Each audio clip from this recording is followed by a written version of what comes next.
एक महिला अपने 4 साल के बेटे के साथ गोवा में 11:30 बजे एक होटल बुक करती है, जहां वह 6 जनवरी से 10 जनवरी तक रुकने वाली होती है। लेकिन 7 जनवरी की रात को करीब 9:15 बजे के आसपास होटल स्टाफ से गाड़ी मंगवाती है और कहती है कि उसे अर्जेंट जाना है और वहां से निकल जाती है। लेकिन उसका बेटा जो कि उसके साथ नहीं होता है। आखिर कहाँ गया उसका बेटा और क्या हुआ उस 4 साल के बच्चे के साथ? एक ऐसी सच्ची घटना जिसे जानकर आपके होश उड़ जाएंगे। तो आज की कहानी है डाटा साइंटिस्ट और एक बहुत बड़ी कंपनी की सीईओ सूचना सेठ की।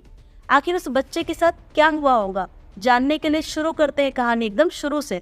साथ ही अगर आप हमारे चैनल पर पहली बार आए हैं तो चैनल को सब्सक्राइब करें। तो सूचना सेठ जो कि एक डाटा साइंटिस्ट होती है और बहुत बड़ी कंपनी की सीईओ होती है, जिनकी शुरुआती पढ़ाई कोलकाता में ही होती है और जो बाद में कंप्यूटर एआई एक्सपर्ट बन जाती है। हार्वर्ड यूनिवर्सिटी से इन्होंने फेलोशिप किया होता है, साथ ही रमन रिसर्च इंस्टीट्यूट से भी फेलोशिप किया है और जो टॉप 100 ट्रिलियन वुमेन में एआई एक्सपर्ट में भी जिनका नाम होता है और जो कि अभी बेंगलुरु में वर्किंग है। फिर एक दिन वह 11:30 बजे गोवा के कलगट सन बनियाल ग्रैंड सर्विस होटल में जाती है, जहां सूचना 6 जनवरी से 10 जनवरी तक की बुकिंग बनाती है। फिर 7 जनवरी को करीब रात 9:10 पर होटल के रिसेप्शन पे कॉल करती है और वहां से होटल से निकलने की बात करती है, जिससे होटल का स्टाफ उनसे कहता है कि आप जब चाहे यहाँ से जा सकती हैं।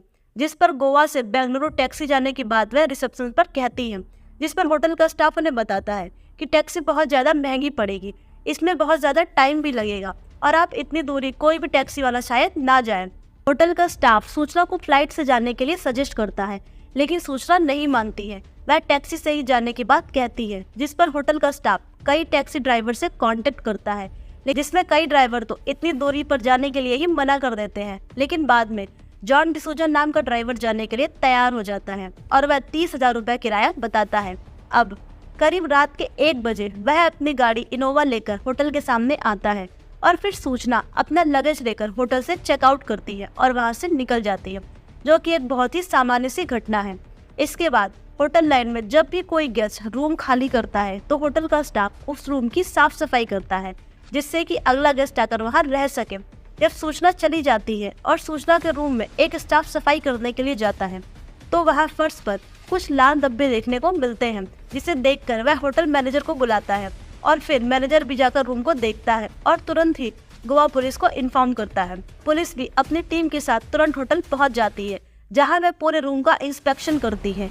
फिर पुलिस होटल में लगे सीसीटीवी को चेक करती है, जिसमें पुलिस देखती है कि सूचना जब होटल आई थी तो उसके साथ एक छोटा बच्चा था, लेकिन जब वह होटल छोड़कर गई तो उसके साथ वह बच्चा नहीं होता है। जिस पर सूचना को पुलिस कॉल करती है, लेकिन सूचना का नंबर स्विच ऑफ होता है। फिर वह टैक्सी ड्राइवर डिसूजा को कॉल करती है। जब डिसूजा फोन उठाता है तो पुलिस सूचना से बात कराने को कहती है। जब सूचना पुलिस वालों से बात करती है तो पुलिस वाले पूछते हैं कि आपके साथ एक छोटा बच्चा था, अब वह बच्चा कहाँ है? जिस पर बहुत शांति से सूचना बताती है कि वह उस बच्चे को अपने रिश्तेदार के घर छोड़कर आई है। जिस पर पुलिस रिश्तेदार का एड्रेस मांगती है और सूचना भी एक एड्रेस बताती है, जहां वेरीफाई करने के लिए जब पुलिस की टीम वहां जाती है तो ऐसा कोई भी एड्रेस होता ही नहीं है। इसका मतलब सूचना ने फर्जी एड्रेस दिया था, जहां पुलिस को तुरंत सूचना पर शक होने लगता है और फिर से वापस ड्राइवर डिसूजा को कॉल करती है और उसे कहती है कि चुपचाप गाड़ी ले जाकर किसी पुलिस स्टेशन के पास रोक दो। यहाँ पर ड्राइवर भी बड़ी समझदारी के साथ सूचना से कहता है कि आगे बहुत जाम लगा हुआ है, अगर इस रूट से जाएंगे तो बहुत समय लग जाएगा, इसलिए मैं रूट बदल रहा हूँ और आगे जाकर कर्नाटक के पुलिस स्टेशन के बाहर गाड़ी खड़ी कर देता है और कर्नाटक पुलिस को गोवा पुलिस से बात करवाता है, जहाँ गोवा पुलिस पूरी बात बताती है और कर्नाटक पुलिस से सूचना की तलाशी लेने को कहती है।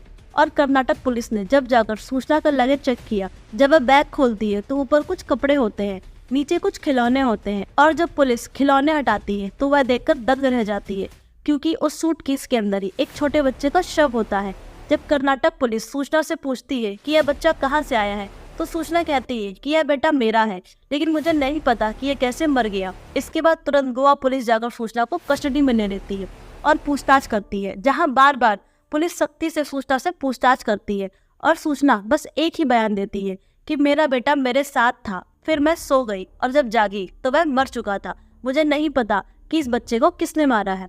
और जब बच्चे का पोस्टमार्टम कराया गया, जिसमें पाया गया कि बच्चा 36 घंटे पहले ही मर चुका था। सीसीटीवी फुटेज से भी पता चला कि सूचना के कमरे के जाने के बाद कोई भी कमरे में नहीं गया है और ना ही सूचना ने कुछ खाने के लिए बाहर से मंगवाया था, तो कोई भी स्टाफ उसके रूम में नहीं गया था।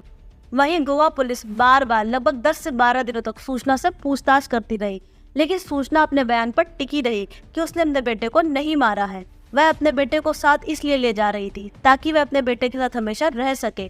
फिर पुलिस ने कई साइकोलॉजिस्ट और विशेषज्ञों से सूचना के टेस्ट कराए, जिसमें सब कुछ नॉर्मल निकला, तो सूचना को कोई भी मानसिक बीमारी नहीं है।